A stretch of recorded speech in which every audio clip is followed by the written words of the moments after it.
Supremo आदरणीय बड़े भाई साहब नागौर सांसद हनुमान जी बेनीवाल साहब, खींवसर विधायक नारायण जी, पुखराज जी गर्ग साहब, प्रदेश अध्यक्ष आरएलपी एवं उनके साथ में पधारे हुए तमाम पार्टी के पदाधिकारीगण और सम्मानित मंच, गांव-गांव और ढाणी से आए हुए मेरे युवा साथियों, पितृतुल्य बुजुर्गों एवं मातृशक्ति, आप बड़ी संख्या में पधार कर इस आंदोलन को सफल बनाने के लिए यहाँ बालोतरा भगत सिंह सभा स्थल पहुंचे, इसके लिए आप सभी का बहुत बहुत आभार, बहुत बहुत धन्यवाद।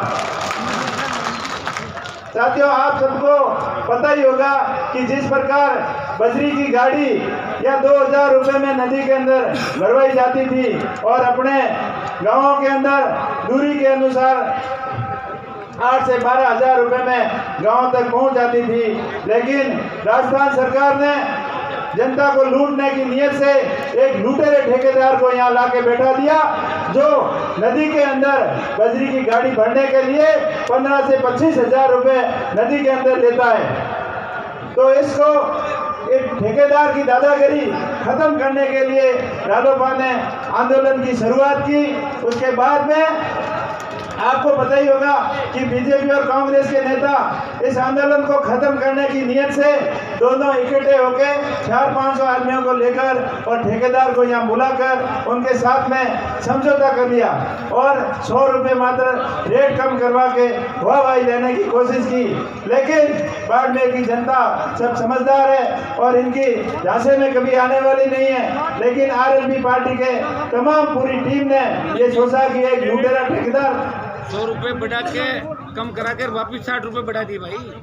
और बाड़मेर की भोली भाली जनता को जिस तरीके से लूट रही है वो आपको सब पता ही है। उन्होंने 100 रुपये कम करवा के 60 रुपये फिर वापिस बढ़ा दिए कि आपको पूरी रॉयल्टी की पर्ची लेनी है तो 60 रुपये आपको देना पड़ेगा। गाड़ी के अंदर 35 से 40 टन की बजरी भरवाते हैं, लेकिन रॉयल्टी मात्र 17 टन की देते हैं और 17 टन के हिसाब से रॉयल्टी जमा होती है तो राजस्थान सरकार का राजस्व का भी बहुत बड़ा नुकसान होता है और पैसे भी एक नंबर के नहीं लेती, वो कैश लेती है। लेकिन आरबीआई के रूल्स और भारत सरकार के रूल्स के अनुसार कोई भी प्रत्येक दिन के अंदर 2000 से ज्यादा कैश ट्रांजैक्शन नहीं कर सकता।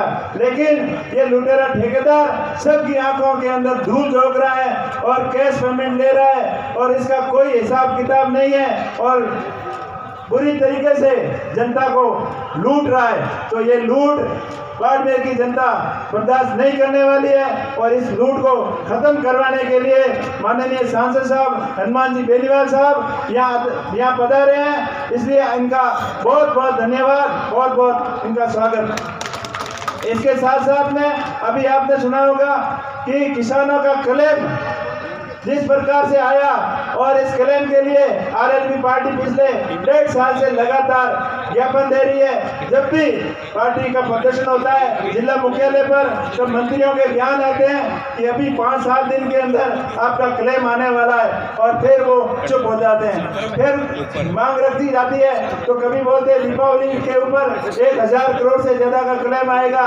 कभी 700 करोड़ बताते हैं। लेकिन जब क्लेम खातों के अंदर आया तो किसानों के होश उड़ गए कि उन्होंने मीडिया के सामने रूबरू होकर कहा कि इन कंपनियों को देते हुए शर्म नहीं आई, लेकिन हमको तो बैंक जाते हुए और वो क्लेम लेते हुए शर्म आ रही है। और ये बता रहे कि 300 करोड़ का क्लेम हमने स्वीकृत किया, लेकिन जिस प्रकार 10 रुपये, 20 रुपये, 500 रुपये खातों में आए हैं उस हिसाब से तो लग नहीं रहा है कि 300 करोड़ दिया। और उसके बाद में वाह भाई लूटने के लिए बोल रहे हैं कि 200 करोड़ हमने और स्वीकृत कराया। लेकिन कब करवाया? आप तो 1 साल से कह रहे हो कि हमने 1000 करोड़ करा दिया, 700 करोड़ करा दिया, वो खाते में तो आने दो, उसके बाद में आप स्वागत कराना, जनता को गुमराह करने की कोशिश बाद में करना। तो बाड़मेर की जनता सब समझती है, इन नेताओं के झांसे में नहीं आने वाली है। पिछले 30 साल से कांग्रेस और बीजेपी का जिस प्रकार गठबंधन चल रहा है तो जनता सब समझ चुकी है। इतने दिन तो जनता के सामने कोई ऑप्शन नहीं था जब बीजेपी से तंग आकर कांग्रेस की तरफ जाते थे और कांग्रेस से तंग आकर बीजेपी को सत्ता में बैठा देते थे। लेकिन दोनों सरकारों ने जनता के साथ में बहुत बड़ा धोखा किया, बहुत अन्याय किया, जबकि जिसकी बारी आई लूटने के के अंदर कोई कोर कसर नहीं छोड़ी। और जिस प्रकार अभी ये बजरी माफिया आपके सामने लूट रहा है, ये लूट सबको सामने जाहिर है आप। और उसके साथ साथ में हमारा तीसरा मुद्दा था स्थानीय लोगों को रोजगार। तो बाड़मेर के अंदर केयर इंडिया की कंपनी आई 2010 के अंदर। उसके बाद में बाड़मेर के अंदर थर्मल प्लांट है, ग्रीन का प्लांट है, आरकेडी के अंदर गैस का प्लांट लगा हुआ है और विंड और सोलर ऊर्जा के कई प्रोजेक्ट बाड़मेर के अंदर लगे हुए हैं। और बाड़मेर के अंदर क्रूड और कोयले के रूप में सरकार को करोड़ों रुपए का उत्पादन बाड़मेर जिला दे रहा है, लेकिन बाड़मेर के स्थानीय लोगों के साथ में बिल्कुल अनदेखी की जा रही है, इनके साथ में अन्याय किया जा रहा है। बाड़मेर के यहाँ से बच्चे पढ़कर किसान लोग बच्चों को पढ़ाते हैं, इंजीनियरिंग की डिग्री कराते हैं, डिप्लोमा कराते हैं, ये सपने देखते हैं कि हमारा बच्चा पढ़कर अच्छा रोजगार लगेगा, अच्छी कंपनी में जाएगा, लेकिन कंपनियों के नुमाइंदे और सरकार में बैठे नेता मिलकर इनके साथ में इनकी हितों का कुठाराघात करते हैं। यहाँ से बच्चे रोजगार की डिमांड करने के लिए कंपनियों में जाते हैं तो उनको बोलते हैं कि आपके पास एक्सपीरियंस नहीं है। अगर एक्सपीरियंस आप लगाओगे नहीं तो एक्सपीरियंस लेने के लिए वो लोग कहाँ जाएंगे। तो इनके हितों के साथ में बहुत बड़ा कुठाराघात हो रहा है। और जो CSR का फंड है, करोड़ों रुपए का CSR फंड आता है, वो भी नेता और कुछ बेईमान लोग मिलकर उसकी खाना पूर्ति मात्र कर देते हैं, लेकिन लोगों को असली CSR फंड का कोई फायदा नहीं होता।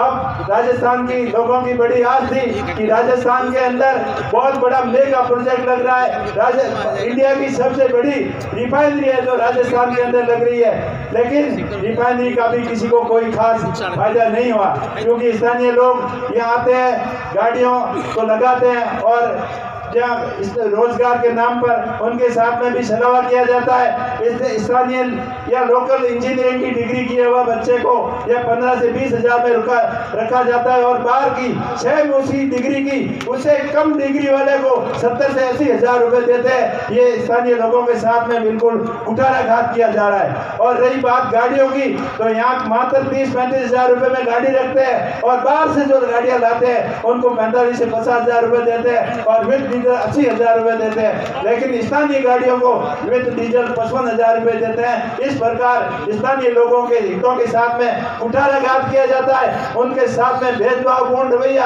अपनाया जाता है। रही उसके बाद में अन्य जो भी काम है, सब कॉन्ट्रैक्ट के बेस पे भी स्थानीय लोगों को कोई वरीयता नहीं दी जाती, सबसे पहले बाहर के ठेकेदार ढूंढ के लाते हैं। तो स्थानीय लोगों की पूरी आशाओं के ऊपर पानी फिरा हुआ है। तो हमें सिर्फ आस है हनुमान जी बेनीवाल साहब से कि वो हमें न्याय दिलाएंगे, इसीलिए वो इतनी दूर से आए हैं। रिफाइनरी के अंदर रिफाइनरी बनने के बाद में 8-10 गांव के रास्ते प्रभावित हो गए थे, लेकिन आज 4 साल हो गए रिफाइनरी बनते बनते, लेकिन सिर्फ एक सांबरा गांव की रोड बनी है, बाकी संपाबेरी, खारी नाडी, क्यार, कालेवा, छाजियाली, रूपदी, राजाबेरी से दर्जनों गांवों के रास्ते बंद कर दिए।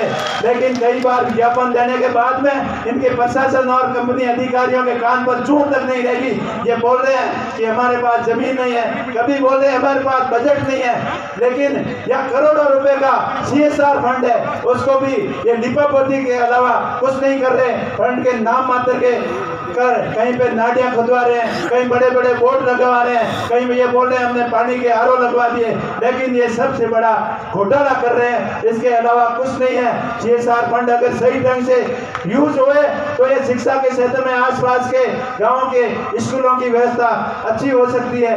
आज शिक्षा के क्षेत्र में भी बाड़मेर के अंदर बहुत ही पीछे है, क्योंकि बाड़मेर का युवा जाग चुका है और जागृत हो चुका है, पढ़ लिख कर आगे बढ़ना चाहता है, लेकिन सरकार की नीतियां गलत होने के कारण यहां से हजारों मास्टर ट्रांसफर करवा के चले गए और स्कूलें खाली पड़ी है। या सरकार ने वाहवाही लेने के लिए सीनियर हाई सेकेंडरी स्कूलें बना दी, लेकिन उसके अंदर 5 से 7 से ज्यादा मास्टर कहीं नहीं है। हर स्कूल के अंदर मास्टरों की कमी है। अगर मास्टर नहीं होंगे तो बच्चे कैसे पढ़ेंगे। और ये हालत कॉलेजों की है। बाड़मेर के अंदर कई कॉलेज खोले, अभी बाइतू के विधायक साहब बड़ी बड़ी भाषण करते हैं कि हमने इतनी स्कूलें खुलवा दी, इतने कॉलेज खुलवा दिए, लेकिन हालत ये है कि बाइतू मुख्यालय के कॉलेज के अंदर 3,000 से ज्यादा स्टाफ नहीं है। अगर स्टाफ भी नहीं है हैं तो बच्चे कैसे पढ़ेंगे। ऐसी की ऐसी हालत हॉस्पिटलों की है। हॉस्पिटलों के अंदर भी डॉक्टर्स नहीं है और दवाइयाँ भी टाइम से नहीं आती है। इस प्रकार जनता के हितों के साथ में कुठाराघात हो रहा है और राजस्थान सरकार बड़ी बड़ी घोषणाएं करती है, बड़े बड़े बोर्ड लगाती है, हमने गरीबों के लिए ये कर दिया, हमने वो कर दिया, लेकिन धरातल के ऊपर डबल जीरो, उसके अलावा इनके पास में कुछ नहीं है। तो ये राजस्थान सरकार जिस प्रकार गरीबों के साथ में अन्याय कर रही है उसे लोग बर्दाश्त कतई नहीं करने वाले हैं। और बीजेपी और कांग्रेस की दोनों की मिलीभगती की नीतियों को जनता समझ चुकी है। अब अपने पास हनुमान जी ने एक ऑप्शन दिया है, अपनी पार्टी बनाई है, किसानों और जवानों की 36 कौम की पार्टी है। अभी वक्त आ गया है इन दोनों को सबक सिखाने का। 2023 के चुनाव नजदीक आ रहे हैं और अभी कांग्रेस और बीजेपी को आप 3rd नंबर पर धकेलो और आरएलपी पार्टी को सत्ता के अंदर लाओ ताकि जनता की समस्या का समाधान हो सके, जनहित योजनाओं का क्रियान्वयन हो सके। और सबसे बालोतरा की भी एक मांग, बालोतरा कपड़ा उद्योग के नाम से पश्चिम राजस्थान के अंदर उद्योग नगरी के नाम से जाना जाता है, लेकिन कपड़ा उद्योग के साथ में भी नेताओं और कुछ लोगों ने मिलकर कुठाराघात किया। या गंदे पानी की निकास की कोई व्यवस्था नहीं है, ना कोई आरओ प्लांट है और प्रशासन और मिलकर उन फैक्ट्रियों को सीज करने की तो हमेशा सोचते रहते हैं, लेकिन ये दिमाग में कभी नहीं सोचा कि इस इंडस्ट्रीज को डेवलप कैसे करें और कैसे बड़े आरओ प्लांट बनाएं, कैसे गंदे पानी और सीवरेज की ट्रीटमेंट की व्यवस्था करें ताकि पश्चिमी राजस्थान का कपड़ा उद्योग यहाँ फूल सके, आगे बढ़ सके। इसके लिए भी मेगा प्रोजेक्ट की जरूरत है। अलग से आरओ प्लांट लगाकर, अलग से इंडस्ट्री एरिया की व्यवस्था कर, मास्टर प्लान बनाकर बालोतरा को डेवलप करने की जरूरत है। इन सभी मुद्दों के ऊपर हनुमान जी से विस्तृत चर्चा हुई है और जब भी मौका मिलेगा तो इन सभी समस्याओं का समाधान आपका हनुमान जी ही कर सकते हैं, क्योंकि कांग्रेस बीजेपी के नेता तो मिले हुए हैं और मिलाजुली का ये खेल आप जनता के सामने आ चुका है। आप बड़ी संख्या में, भारी संख्या में इस धरना प्रदर्शन को सफल बनाने के लिए यहाँ पधारे, इसलिए आप सभी का बहुत बहुत आभार, बहुत बहुत धन्यवाद। बोलिए चाचा जी महाराज की।